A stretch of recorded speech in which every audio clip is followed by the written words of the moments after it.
You could tell me about your father, Mrs. Coombs, walking the Dewdney Trail? My father, Mike Snyder, came to Rossland this early spring of 1896, and between 1896 and 1900 prospected around Rossland. He used to walk the Dewdney Trail to Greenwood, where he had some prospects. He would tell about coming back and forth over the Dewdney Trail between Greenwood and Rossland. He mentioned to us that he had met Father Pat on the trail and had a good little visit with Father Pat, and Father Pat moved on to where he was going, and Dad came home. My dad also prospected around Weimar.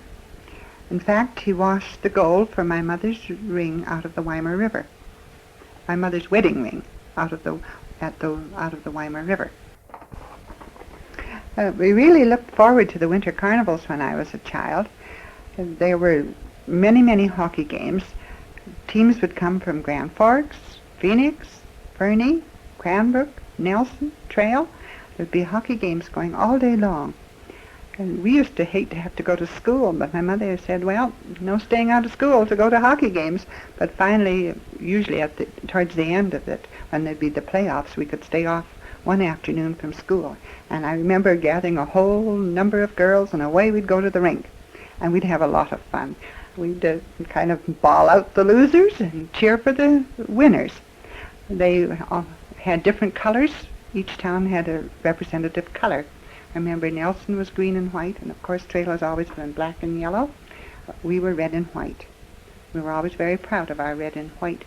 I don't remember the colors for Grand Forks and Phoenix and Greenwood, but they had teams represented here. We also had women's hockey games too, and we would really enjoy watching the women play. They were wonderful skaters. Many people came into town. I remember friends coming from Fernie, and the hotels would be booked months ahead for these visitors. They had curling competitions as well. I remember one friend coming from Fernie, and he had a pennant, and he had Fernie on this pennant, a little cane with the Fernie pennant on it, and we were just trying to get this pennant away from him. But no, he was very proud of it, that he had lived in Rossland many years, but he wasn't from Rossland. Now he was from Fernie, and he was holding on to this nice little pennant he had.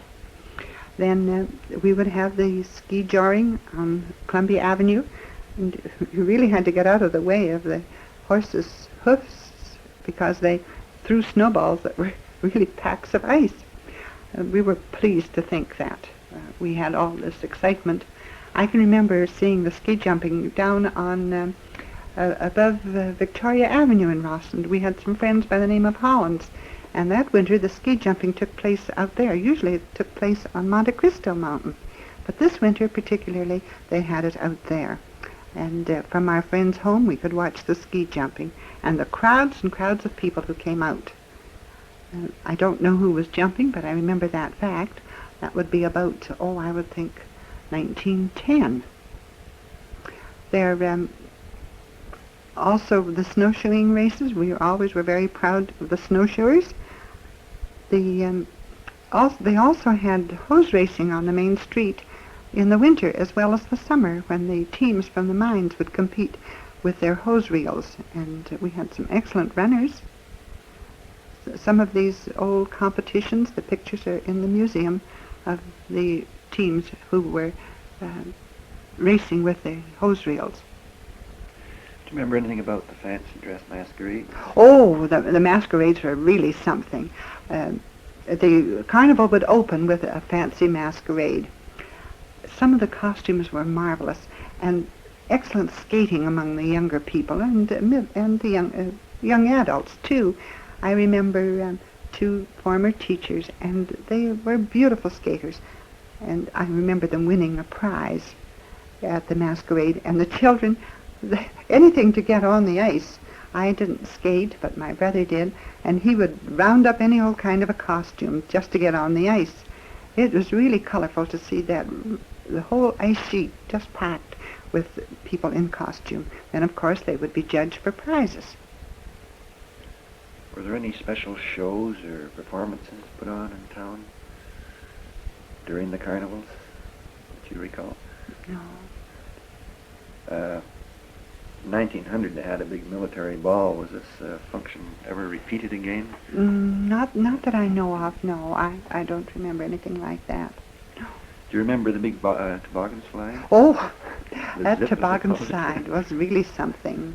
From Washington Street south, way down past, almost to the old tennis courts, which were down at the bottom of Washington Street. And it was like a trough of ice. And you'd really zoom down there. I know of one man who was badly hurt, and he was a cripple afterwards. He was hurt going down on this toboggan slide. You really took your life in your hands when you went down that toboggan slide. But there were toboggans stacked up, it must have been 50 or more, always waiting for somebody to have a ride down the toboggan chute.